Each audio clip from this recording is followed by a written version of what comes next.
when you're weaving overshot, your pattern weft, your pattern shuttle, and your tabby weft in your tabby shuttle always alternate. Pattern tabby, pattern tabby, pattern tabby, pattern tabby.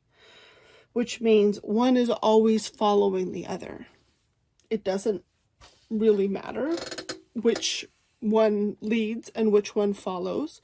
So if you have a preference, by all means, go with that. Do whatever makes your autopilot have to think less, is my opinion.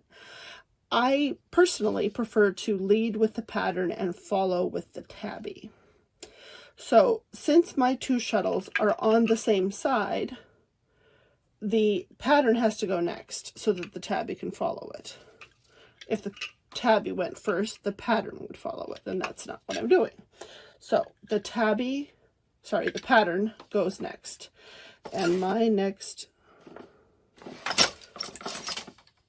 lift is that one. Okay. So I throw the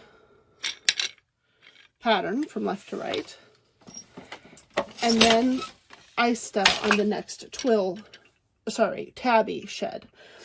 And because my tabby shuttle is on the left side, I'm stepping on the left treadle. If I was on a table loom, my preference is when the shuttle is on the left side to move the odd tabby shafts, so 1, 3, 5, 7 if you're doing 8 shafts, and when the tabby's on the right to do the even ones. On a floor loom, I use the left tabby treadle when the shuttle is on the left, and the right tabby treadle when the shuttle is on the right. So shuttle is on the left treadle, and I'm going left to right. And as I determined earlier when I was weaving with the pink yarn thread, when I'm going left to right, I'm going into the shed over the floating selvage and out of the shed over the floating selvage.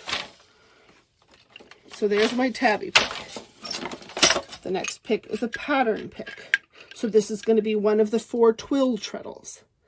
And I'm going from right to left, so I'm going to go under the floating selvage as I go in and come out of the shed. And beat that into place.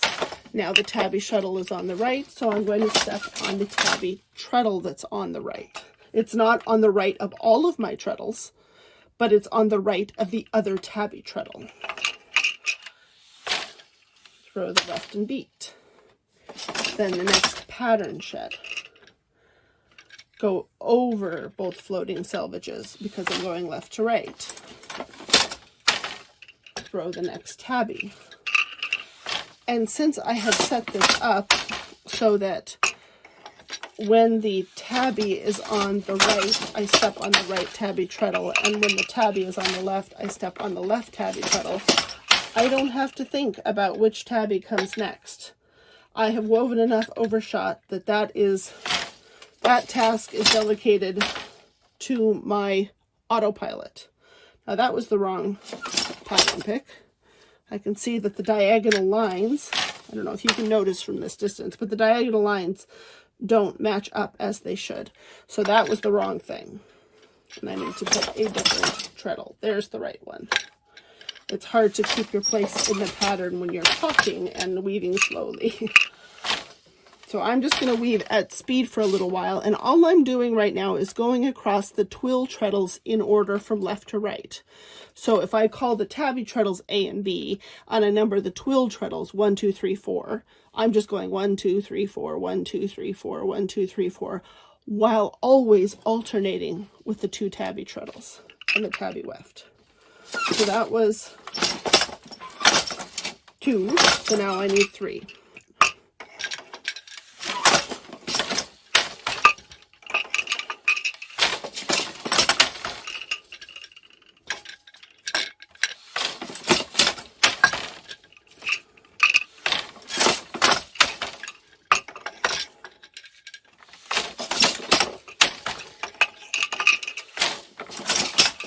Because I have the floating selvages there, I don't have to worry about whether my 2 wefts, the tabby and the pattern, are wrapping around each other at the edges, because the floating selvage is holding everything in place.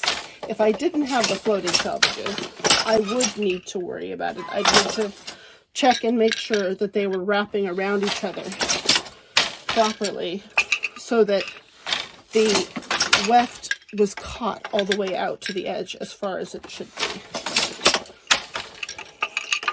So as I said, I'm just going across the twill treadles in order from left to right. If I wanted, I could change the direction at any time. And this is an option for anybody for whom the full-on overshot treadling seems like just too much of a learning curve. You can weave your whole mug rug just by going across the twill treadles in order and alternating with tabby.